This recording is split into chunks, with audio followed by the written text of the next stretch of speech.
C3 plants और C4 plants discuss करते हैं। अच्छा,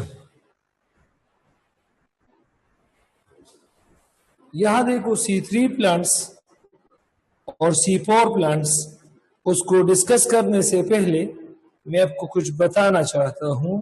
हमारे पास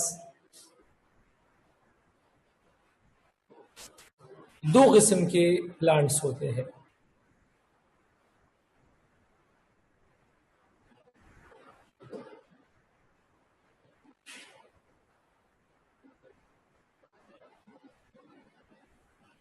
अब एक ऐसे किस्म के प्लांट्स हैं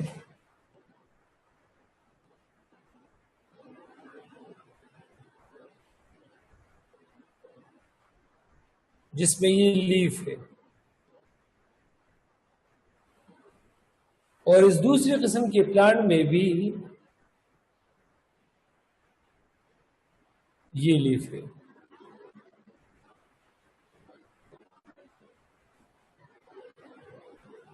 अब अगर हम इस लीफ को कैंची के जरिए काट दें,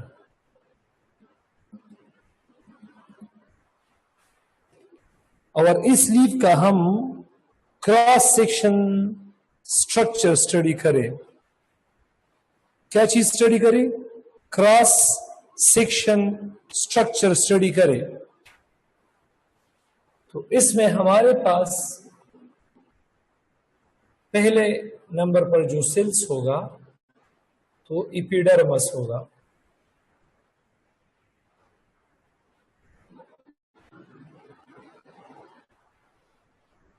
दूसरे नंबर पर जो सेल्स होगा तो वो होगा मेसोडर्मल सेल्स, तो मेसोफिल सेल्स। क्या होगा शाबाश?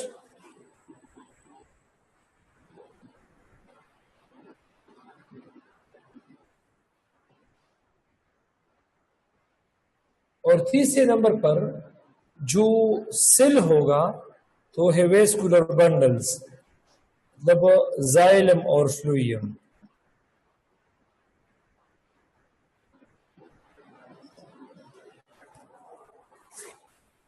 और यहां पर हमारे पास पहले नंबर पर जो सेल होगा तो वो है एपिडर्मल सेल्स।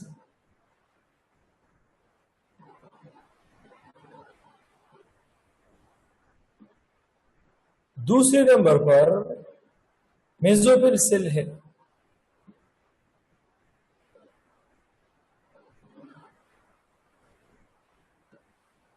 तीसरे नंबर पर, यहां पर चौथे नंबर पर वेस्कुलर बंडल्स है।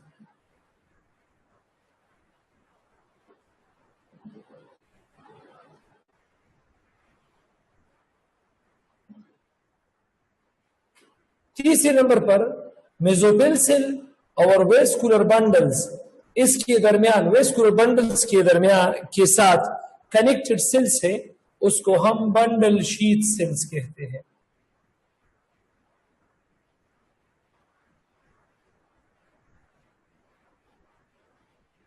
बंडल शीथ सेल्स कहते हैं। तो ऐसे प्लांट्स जिसमें मेसोफिल सेल और वेस्कुलर बंडल्स के साथ ग्रुप शक्ल में सेल्स होते हैं, शीथ जिसको हम कहते हैं, तो ऐसे प्लांट की लीव्स को हम क्रेन्स एनाटॉमी कहते हैं।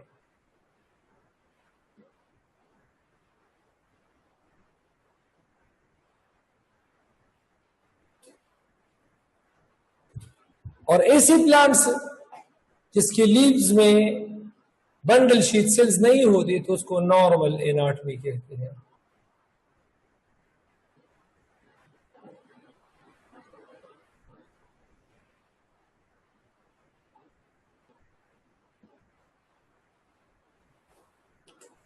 तो वो प्लांट्स जिसकी लीव्स में एपिडर्मल सेल, मेसोफिल सेल और वेस्कुलर बंडल्स होते हैं, बंडल शीथ सेल्स नहीं होते, तो ऐसे प्लांट्स में जो एनाटॉमी ऑफ द लीव्स होता है, लीव्स का जो स्ट्रक्चर होता है, उसको हम नॉर्मल एनाटॉमी, नॉर्मल स्ट्रक्चर कहते हैं। और ऐसे प्लांट्स जिसकी लीफ के इंटरनल पार्ट में मेसोफिल और वेस्कुलर बंडल के दरमियान बंडल शीथ सेल्स होते हैं, ऐसे प्लांट्स के इंटरनल स्ट्रक्चर को क्रेन्स एनाटॉमी कहते हैं। क्रेन्स एनाटॉमी वाले प्लांट्स को हम C4 प्लांट्स कहते हैं और नॉर्मल एनाटॉमी वाले प्लांट्स को हम C3 प्लांट्स कहते हैं। तो C3 प्लांट्स है और C4 प्लांट्स है। C3 प्लांट्स में C3 पाथवे होता है और C3 पाथवे ये नॉर्मल डार्क रिएक्शन को कहते हैं। ये नॉर्मल डार्क रिएक्शन को कहते हैं C3 पाथवे। और C4 प्लांट्स में C4 पाथवे होता है और C4 पाथवे ये असल में मॉडिफाइड डार्क रिएक्शन को कहते हैं।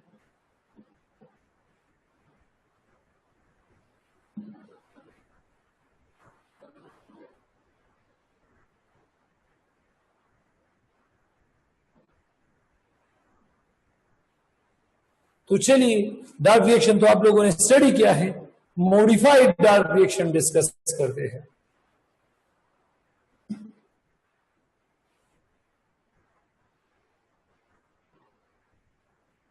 C4 प्लांट से और इसमें जो डार्क रिएक्शन होता है उसको C4 फोटोसिंथेसिस कहते हैं।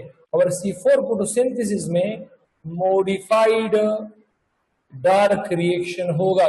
किस तरह, यहां देखो,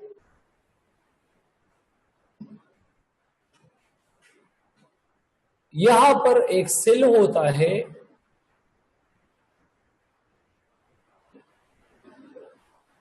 और इस सेल को हम मेसोफिल सेल कहते हैं। जिस तरह अभी अभी मैंने आपको एक्सप्लेन किया कि मेसोफिल सेल C3 और C4 प्लांट्स में होते हैं, लेकिन C4 प्लांट्स में मेसोफिल सेल के बाद बंडल शीथ सेल्स आता है।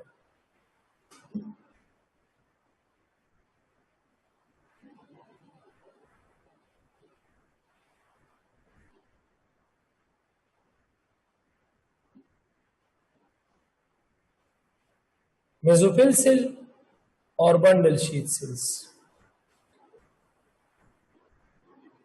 अब मेसोफिल सेल्स में फास्फो इनोल पायरोवेट होता है जो कि 3 कार्बन शुगर है। इसके साथ CO2 मिल जाता है, बाहर से आता है। तो ये एक एंजाइम है। ये एंजाइम, इस एंजाइम का नाम है PEP। को PEP ले लो और कार्बन डाइऑक्साइड से को ले लो, पिप को। तो इससे एक मॉलिक्यूल बनाता है 4 कार्बन मॉलिक्यूल जिसको ऑक्सालो एसीटेट कहते हैं।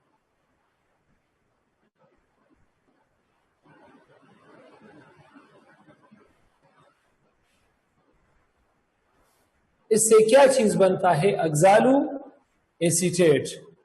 ये जो ऑक्सालो एसीटेट है ये एंजाइम कन्वर्ट करता है इसको मेलेट में, और मेलेट भी 4 कार्बन शुगर है।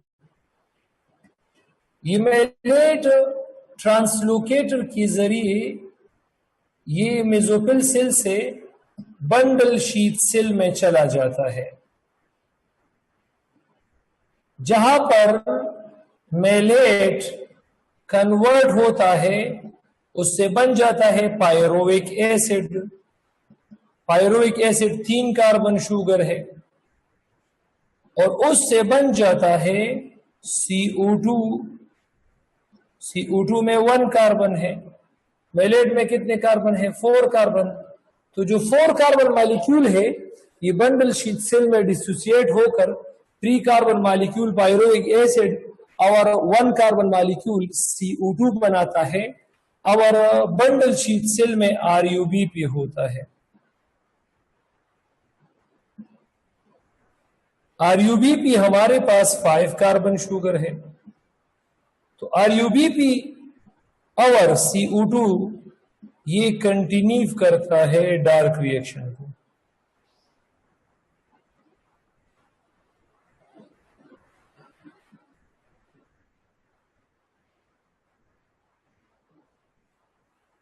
ये डार्क रिएक्शन को क्या काम करता है, इसको कंटिन्यू करता है। अब ये जो पायरुविक एसिड है, ट्रांसलोकेटर के जरिए ये बंडल शीट सेल से किधर आ जाता है, दोबारा आ जाता है मेसोपेल सेल में। तब ये 3 कार्बन शुगर है और ये आइसोमेरेज एंजाइम इससे फास्फोइनोल पायरुवेट बनाता है। तो फास्फोइनोल पायरुवेट अगेन एक कार्बनिक साइड के साथ मिलकर 4 कार्बन मॉलिक्यूल, इसका नाम ऑक्सैलोएसीटेट है, वो फिर मेलेट में कन्वर्ट होगा, मेलेट बंडल शीट सेल में जाएगा, पायरुविक एसिड बनाएगा। तो इस तरह, तो यहां पर अगर आप लोग देख ले तो ये C4 फोटोसिंथेसिस है। C4 फोटोसिंथेसिस और C3 फोटोसिंथेसिस में फर्क ये है, C3 प्लांट्स में जो फोटोसिंथेसिस होता है, जो डार्क रिएक्शन होता है, वो मेसोफिल सेल में होता है, और इसमें किस में होता है, शाबाश, इसमें बंडल शीट सेल्स में होता है। तो अब मैं नॉर्मल डिफरेंस स्टडी करूंगा। इस तरह मैंने एक लाइन ड्रॉ किया है, यहां मैं डिफरेंस में C3 प्लांट्स लिखूंगा और यहां मैंने डिफरेंस में C4 प्लांट्स लिखा है। डिफरेंस में ये है कि दुनिया में 95% जो प्लांट्स होते हैं वो C4 प्लांट्स होते, C3 प्लांट्स होते हैं, और दुनिया में जो 5% प्लांट्स है वो C3 प्लांट्स है। C3 प्लांट्स में लीव्स में नॉर्मल एनाटॉमी होता है,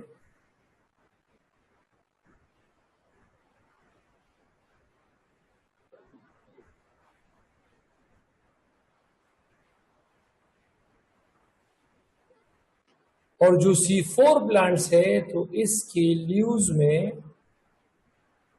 क्रेन्स एनाटॉमी होता है, और क्रेन्स एनाटॉमी अभी मैंने तो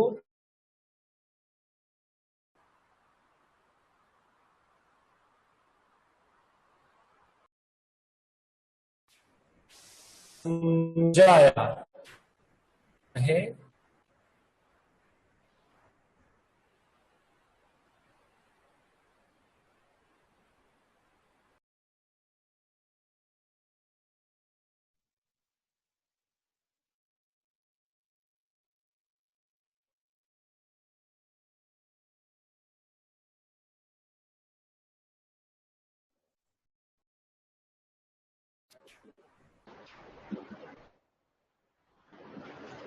इसमें जो डार्क रिएक्शन है ये मेसोफिल सेल में होता है।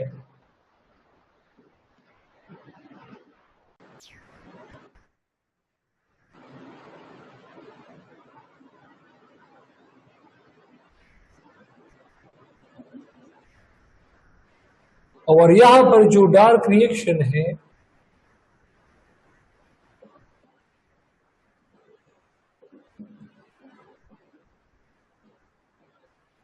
वो बंडल शीट सेल में होता है।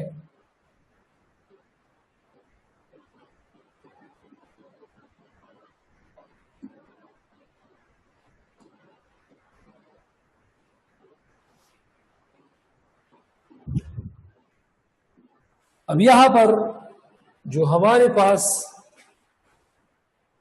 डार्क रिएक्शन है तो RuBp और CO2, RuBp में 5 कार्बन है, CO2 में 1 कार्बन है, तो ये हेक्सोज बाइफास्फेट बनाता है जो कि 6 कार्बन है,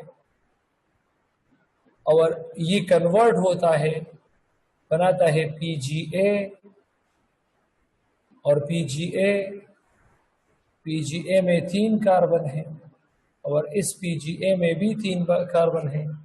तो फर्स्ट स्टेबल कंपाउंड हमारे पास पीजीए है।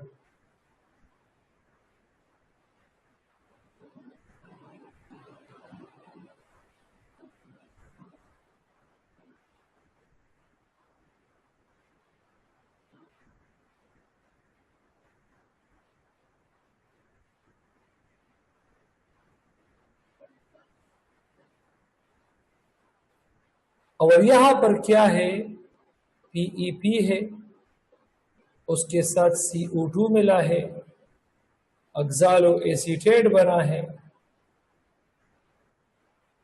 ऑक्सालो एसीटेट से मेलेट बना है और फिर मेलेट से पायरुविक एसिड बना है और CO2 बना है, जो अगेन RUBP के साथ डार्क रिएक्शन को कंटिन्यू करता है। तो इसमें जो फर्स्ट स्टेबल कंपाउंड होता है, फर्स्ट स्टेबल,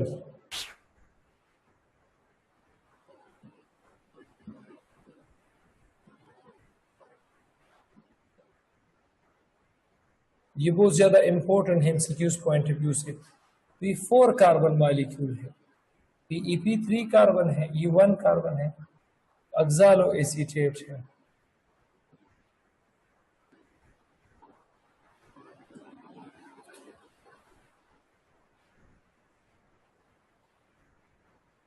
यहां पर पहले प्राइमरी CO2 एक्सेप्टर,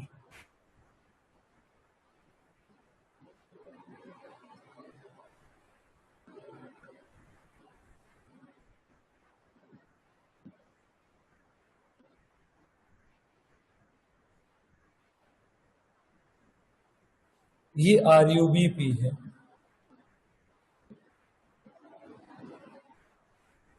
और यहां पर जो प्राइमरी CO2 एक्सेप्टर है, ये PEP है इन मेसोफिल सेल और फिर सेकेंडरी जो CO2 एक्सेप्टर है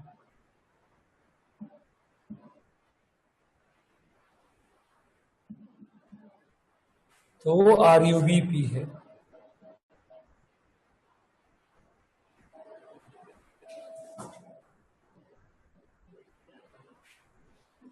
और यहां पर सेकेंडरी CO2 एक्सेप्टर नहीं है,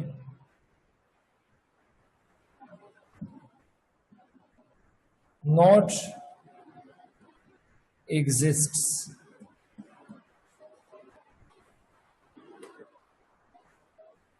यहां पर रोबिस्को एंजाइम इस्तेमाल होता है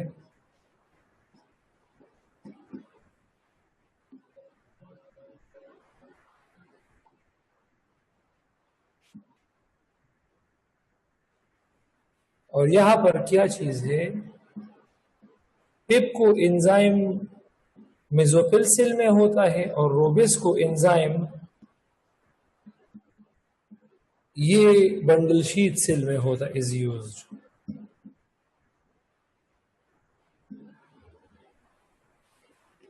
यहां पर रेट ऑफ फोटोसिंथेसिस स्लो है।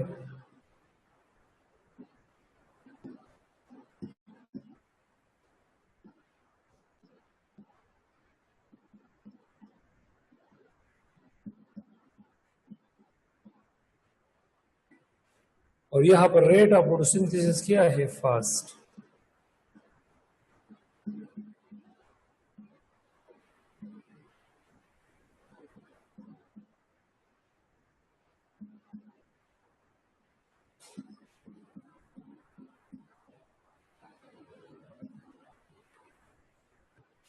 तो ये हमारे पास C3 प्लांट्स और C4 प्लांट्स होते हैं। C3 plants heated normal area में होते हैं और C4 प्लांट ज्यादा हीटेड एरियाज में होते हैं। शुगर केन मेज वगैरह ये C4 प्लांट्स की एग्जांपल्स है। ये चैप्टर खत्म। नेक्स्ट चैप्टर शुरू करते हैं। अगर कोई क्वेश्चन है इस टॉपिक के रिलेटेड तो आप लोग मुझसे पूछ सकते हैं। नहीं है तो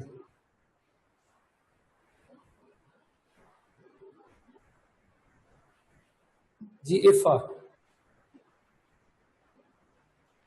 वालेकुम सर। वालेकुम सलाम जी। सर मैं कह रही थी ना कि आप हमें प्रोटेस्ट और फंजाई वाला चैप्टर स्टार्ट कर ले। कौन सा चैप्टर? सर प्रोटेस्ट और फंजाई। क्यों ये वाले नहीं पढ़ने हैं? सर नहीं सर, ये थोड़ा आसान है ना, वो बहुत मुश्किल है, तो पहले वो हो जाएगा तो अच्छा होगा। ठीक है अभी मैं स्टूडेंट से राय लेता हूँ। ठीक है सर, आप उनसे भी पूछ लें। ठीक है, बस सब स्टूडेंट से राय लूंगा। जो लोग कहते हैं कि प्रोटेस्टा एंड फंजाई शुरू करो, रेयर सेंड अगर ज्यादा आ गया तो डायरेक्ट वो शुरू करूंगा। ठीक है जी सर थैंक यू जी। हुस्ना जी। हुस्ना जी। सलाम जी। सर मेरा क्वेश्चन जरा पिछले टॉपिक से है। सर मेरा क्वेश्चन ये था कि एमसीक्यू आया था कि ये NADH हाइड्रोजनेज और साइटोक्रोम PC और ANA3 और ये ATP सिंथेज, इसमें कौन सा प्रोटॉन पंप नहीं है? ये तो मैंने आपको बताया था ना, ये तो मैंने आपको बताया था। आप क्यों कंफ्यूज हो इस पर? सर वो ये तीनों नहीं है, ये कैरियर्स है, ये तीनों कैरियर्स है। सर ये अभी पिछले लेटेस्ट तक पता नहीं क्या था, उसमें ये एमसीक्यू आया था, उसमें मुझे सुनो, आप लोगों ने ये एमसीक्यूज पास्ट पेपर में देखा होगा, पास्ट पेपर में, और पास्ट पेपर में 2005 से एमसीक्यूज दी गए हैं। तो 2005 टू 2008 एक किस्म की बुक्स थी, 8 से लेकर 12 तक दूसरी किस्म की बुक थी, 12 से लेकर 15 तक तीसरी किस्म की बुक थी, और 15 के ऑनवर्ड जो आप लोग कोर्स स्टडी कर रहे हो वो ये है। तो ये लीगली आपके कोर्स में नहीं है ये एमसीक्यूज, लेकिन जो प्रोटॉन पंप है वो इन तीनों में से एक भी नहीं है। अब हमारे पास ये जो हमारे पास आपके पास जो मेन डिहाइड्रोजनेजेस है, डिहाइड्रोजनेजेस, फॉर एग्जांपल हमारे पास है NAD डिहाइड्रोजनेज कॉम्प्लेक्स, इसके बाद है हमारे पास साइटोक्रोम B कॉम्प्लेक्स, इसके बाद है हमारे पास साइटोक्रोम ऑक्सीडेज कॉम्प्लेक्स। तो ये तीनों ये कॉम्प्लेक्स से इलेक्ट्रॉन को कैरियर करते हैं। हाल अलबत्ता इनसे हाइड्रोजन पास हो सकता है और आ भी सकता है, मतलब इससे हाइड्रोजन जा सकता है इनटू इनर मेम्ब्रेन स्पेस और वापस आ सकता है into mitochondrial matrix. Is it clear? Hydrogen के लिए अपना चैनल मौजूद होगा, तो अपना रोटर मौजूद होगा, उसको हाइड्रोजन रोटर कहते हैं। लेकिन सर ये पंप की बात बुक में स्टेटमेंट है ना, ड्यूरिंग द आपकी आवाज बिल्कुल स्लो है। मेरा क्वेश्चन मतलब बुक में ये लिखा है ना, during the passage of electrons through electron transport system certain carriers of the system pump hydrogen ions from matrix to inner membrane space. तो इन्होंने पंप का लफ्ज इस्तेमाल किया है, तो इस वजह से मैं पूछ रही। तो पंप ये तो शागिर्दे दा होता तमा कदीने वो शागिर्दान ने दी वेली नो ता हुई ली दिखना। ये तो मैंने आपको चैप्टर नंबर 17 में भी समझाया है कि हमारे पास न्यूक्लियर मेम्ब्रेन में या हर एक मेम्ब्रेन में दो किस्म के दरवाजे होते हैं, उसको हम चैनल कहते हैं। चैनल अगर एक कॉमन दरवाजा है तो उसको हम गेट कहते हैं, और स्पेशल दरवाजा है तो उसको हम पंप कहते हैं। एक ऐसा दरवाजा जिसमें सिर्फ कैल्शियम इन आउट कर सकता है तो कैल्शियम पंप, एक ऐसा दरवाजा जिसमें कैल्शियम भी जाता है सोडियम भी जाता है तो कैल्शियम गेट, सोडियम गेट वगैरह होता है। तो वो रूटर जिसपे हाइड्रोजन मूव कर सकता है तो उसको हाइड्रोजन पंप कहते हैं। हाइड्रोजन के लिए स्पेसिफिक रास्ता होगा। अच्छा, और सर लास्ट क्वेश्चन ये कि बुक में लिखा है क्लोरोफिल ए नहीं है, ये तमाम प्लांट्स में मौजूद होता है लेकिन बैक्टीरिया में नहीं होगा ना, चैप्टर 4 में। फिर चैप्टर 6 में सर लिखते हैं कि बैक्टीरिया में क्लोरोफिल ए मतलब फोटोसिंथेटिक बैक्टीरिया में क्लोरोफिल ए पाया जाता है। तो सर ये करेक्ट क्या है? The structure of chlorophyll A closely resembles to that of bacteria. Bacteriophil and chlorophyll, these are closely related to one another. The difference is कि बैक्टीरियोफिल में 35 कार्बन होते हैं और क्लोरोफिल ए में 55 कार्बन होते हैं. तो हम क्या कंसिडर करें सर? जी, तो हम क्या कहें सर कि बैक्टीरिया में क्लोरोफिल ए पाया जाता है या नहीं? बस बैक्टीरिया में बैक्टीरियोफिल को हम क्लोरोफिल ए कहते हैं. जिस तरह बैक्टीरिया में क्रोमोसोम नहीं है और हम बैक्टीरिया की डीएनए को क्रोमोसोम कहते हैं. जी सही है सर, थैंक यू, अब समझ में आ गया. अच्छा, एक स्टूडेंट इफ़ा ने रिक्वेस्ट की कि चैप्टर 7 शुरू करो. कौन कौन एग्री है? Please raise your hand. शाबाश. कौन कौन एग्री है? शाबाश.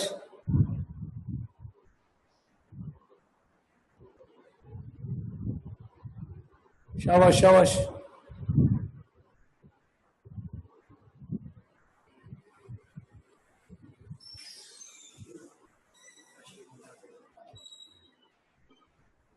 अच्छा, बस